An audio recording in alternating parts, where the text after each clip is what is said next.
parlerons de la faune dans cette édition avec le président de la délégation des concessionnaires de chasse qui a été reçu ce matin par le Premier ministre Paul Kabatiba. Bonsoir chez vous. Ouvrons cette édition donc par cette note d'audience. La faune au Burkina Faso, classée première dans la sous-région, se porte à merveille. À cet effet, elle a donc besoin d'être sécurisée vu la situation sécuritaire que connaît le pays. Le président de la délégation des concessionnaires de chasse à sa sortie d'audience est au micro de Moïse Kinda. Nous avons fait des propositions concrètes et que nous allons même adjoindre dès cet après-midi un document officiel après ce que nous avons eu comme entretien avec son Excellence. La seule chose que je veux vous dire, sachez que nous, actuellement la faune du Burkina, dans toute la sous-région, il n'y a pas quelqu'un qui a ce que nous avons. Nous sommes les numéros 1. Même le Cameroun a peur de nous pour la faune. C'est dû à la conservation. Faisons en sorte que nous ne perdons pas cette richesse-là pour des générations futures. Parce que vous et nous, bientôt, peut-être une cinquantaine d'années, nous ne serons pas là. Permettons aux autres aussi qu'on n'aille pas en France amener un koba ou bien un bubal pour montrer à nos arrière-petits frères. C'est dans ce cadre-là que nous avons essayé de discuter. Mais en tout cas, des délais m'ont été pris par son Excellence. Je peux vous rassurer que nous sommes très satisfaits et que nous voyons la chose des lendemains meilleurs. Non, la chasse commence le 1er décembre et pour 6 mois. Donc, nous allons vous inviter d'ailleurs. On va passer par le Caneva pour vous inviter à venir voir ce que nous avons fait et voir ce que nous avons pu conserver en 22 ans. Parce qu'il y a 22 ans que nous sommes dans ce domaine. C'est des concessions, il y a des appels d'offres. Et si vous êtes retenu, et vous gérez la zone. Mais sachez qu'on ne tire pas sur tout ce qui bouge. C'est-à-dire que, par exemple, on vous donne 10 buffles. Vous devez faire en sorte de pouvoir vendre les 10 buffles pour pouvoir entretenir la zone, la surveillance. Essayer de la quiétude des animaux, faire des retenues d'eau, des pistes. Nous ne disons pas que ça ne marche pas, ça marche très bien. Mais on ne fait que remettre l'argent. C'est l'éternel recommencement dans le domaine de la chasse. Les pistes, il faut refaire chaque année. Les retenues d'eau, il faut curer. Les fourrages. Le braconnage, il faut beaucoup de moyens pour pouvoir contrer le braconnage.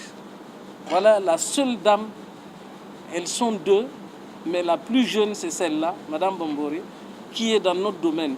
Je crois qu'il y a des dames parmi vous aussi, vous faites un travail, dans le temps on dirait un travail d'homme, elle également elle fait un travail d'homme. Alors donc elle est à féliciter. Et puis la Ligue des consommateurs section du Kadiogo a donné de la voix hier mardi à travers une conférence de presse sur des préoccupations des consommateurs, notamment les coupures d'électricité, les détournements des produits de santé dans les centres de formation sanitaire et la mauvaise gestion des cantines et dotations de fournitures scolaires dans les établissements scolaires du pays. Les détails dans cet élément signé Théodore Yamiogo. Sortie de son silence, la Ligue des consommateurs section Kadiogo est montée au créneau à travers une conférence de presse pour revenir sur les préoccupations récurrentes des consommateurs dont ils sont les porte-voix. De la Sonabel en passant par les réseaux de téléphonie et les pratiques de certains agents de santé concernant la gratuité des soins de la mère et de l'enfant de moins de 5 ans, rien n'a été occulté. La connexion Internet des 3 réseaux est de très mauvaise qualité et s'apparente par moments à une sorte d'arnaque pure et simple des usagers qui souscrivent à un service qu'ils ne reçoivent pas en retour la prestation payée. Pour ce faire, nous interpellons le ministère en charge des TIC, l'autorité de régulation des communications, à une diligence dans la gestion des communications au Burkina Faso. Comment comprendre que depuis 20 ans d'exercice, ces 3 opérateurs aujourd'hui ne parviennent pas à livrer un service minimum de qualité aux consommateurs? Je pense que tous ceux qui sont là ont par moment essayé de se connecter par endroits et ne sont jamais parvenus à le faire. Et même aujourd'hui, on dirait que ça a régressé. Les simples communications, les appels, il faut le répéter régulièrement avant d'avoir, surtout dans certains points du territoire, et même à Ouagadougou. Pour la Sonabel, je disais que si en période de chaleur, nous comprenons les délestages, en revanche, nous comprenons moins une série de coupures intempestives, avoisinant souvent la vingtaine ou la trentaine de coupures par jour dans un même périmètre. Ça coupe, ça vient, ça coupe, ça vient. Alors, donc, nous interpellons les autorités en charge de l'énergie à diligenter un audit interne du fonctionnement de leurs services pour s'assurer de la fiabilité et de la pertinence du travail effectué par les agents. Et surtout, de l'impératif de certaines coupures. Nous ne comprenons pas qu'on coupe, ça vient en 10 minutes, on coupe, ça vient en 10 minutes. Si le réseau, si le câblage est mauvais, il vaut mieux le changer.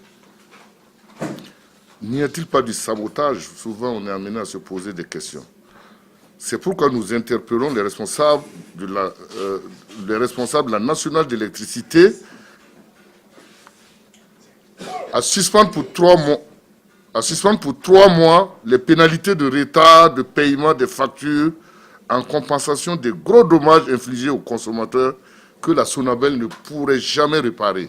Pour ce qui est des pratiques indélicates de certains agents de santé concernant la gratuité des soins pour les femmes enceintes et les enfants de moins de 5 ans, la Ligue du Kadiogo en appelle à la rigueur et à la fermeté du ministère de la Santé pour l'application efficiente de cette mesure salvatrice. Nous saluons la mesure gouvernementale de la gratuité des soins de la mère et des enfants de moins de 5 ans. Cependant, son application effective dans les formations sanitaires n'est pas efficiente. Au regard de la cupidité de certains agents de santé qui ont trouvé l'opportunité de détournement éhonté des médicaments du fait de la faiblesse des structures de contrôle et de suivi au niveau du ministère de la Santé. Nous en appelons à la fermeté et à toute la rigueur au niveau du ministère de la Santé pour une bonne application de cette mesure salvatrice eu égard à son impact social pertinent sur les patients. Les difficultés qui existent dans le système éducatif burkinabé ont également été abordées au cours de cette conférence. Et pour la Ligue des consommateurs, l'incapacité de l'État à faire fonctionner les cantines et à doter à temps les écoles en fournitures scolaires sont préjudiciables à la jeunesse burkinabé et au devenir du pays entier. L'actualité hors de chez nous à présent, une note touristique dans ce journal. Au Maroc, la ville de Volubilis se dresse comme étant celle renfermant les plus importantes vestiges de la cité romaine qui fut longtemps pillée. Suivez l'élément.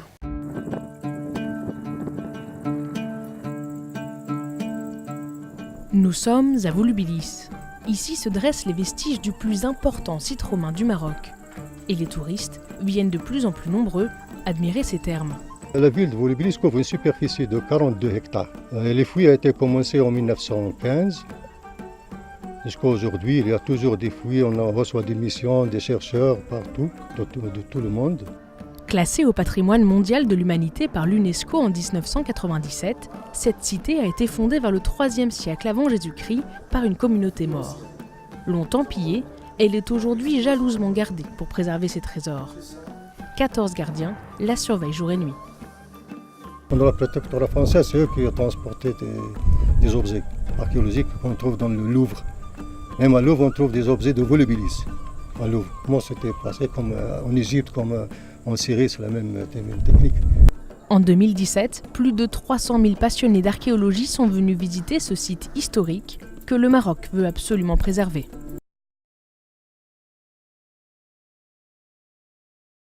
En Indonésie, des touristes ont été surpris par une scène apocalyptique. Les îles Gili ont été touchées par un séisme assez violent.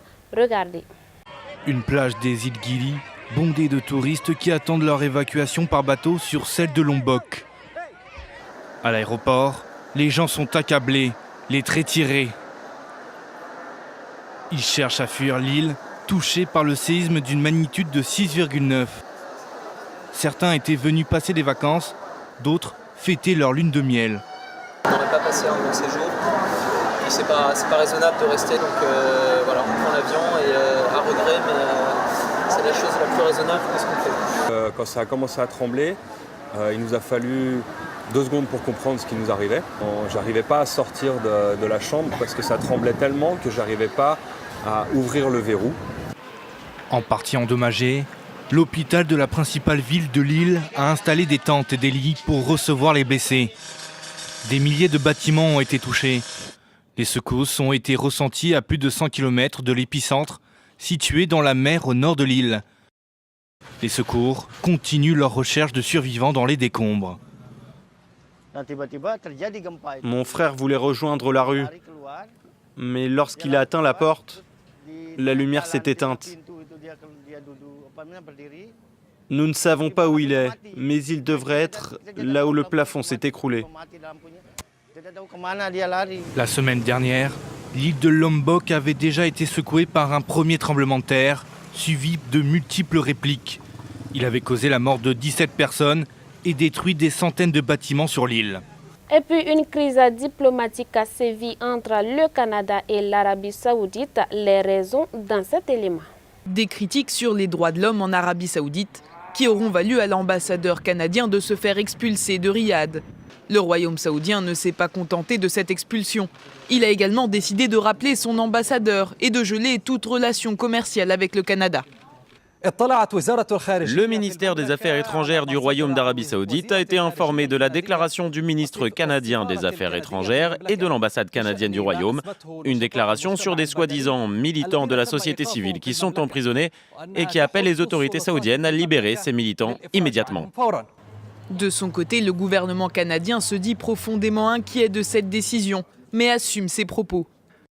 Le Canada défendra toujours la protection des droits humains, notamment des droits des femmes, et la liberté d'expression partout dans le monde.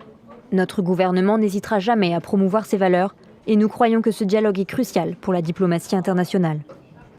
C'est ce tweet publié vendredi par le ministère canadien des Affaires étrangères qui a mis le feu aux poudres. Le Canada est profondément inquiet des nouvelles arrestations des militants de la société civile et de militants pour les droits des femmes en Arabie Saoudite. Parmi ces militants, il y a Samar Badawi. Nous exhortons les autorités saoudiennes à les libérer immédiatement, ainsi que tous les autres militants des droits de l'homme. Samar Badawi, c'est cette femme saoudienne qui a notamment fait campagne pour la libération de son frère Raif Badawi. Ce blogueur dissident est emprisonné depuis 2012 pour des propos tenus sur son site. En 2014, il est condamné à 10 ans de prison et 1000 coups de fouet. L'arrestation de Samar Badawi est survenue quelques semaines après celle de plusieurs militantes des droits des femmes. Les autorités les ont accusées de porter atteinte à la sécurité nationale. Parlons économie pour refermer cette édition. Les États-Unis rétablissent leurs sanctions contre l'Iran, sanctions qui étaient suspendues pour cause d'accord sur le nucléaire iranien. Les sanctions américaines contre l'Iran sont rétablies depuis aujourd'hui. Juste avant leur entrée en vigueur, le président Rouhani a accusé Washington de vouloir lancer une guerre psychologique contre la nation iranienne et provoquer des dissensions parmi les Iraniens. Que signifie négocier lorsque vous imposez des sanctions en même temps ? C'est comme si quelqu'un plantait un couteau dans le bras de son rival ou de son ennemi tout en prétendant qu'il serait important de parler et de négocier. Dans un cas comme celui-là, la réponse serait de dire « retirez d'abord ce couteau, rangez-le ». Depuis 2015 et la signature de l'accord sur le nucléaire iranien, les sanctions américaines étaient suspendues.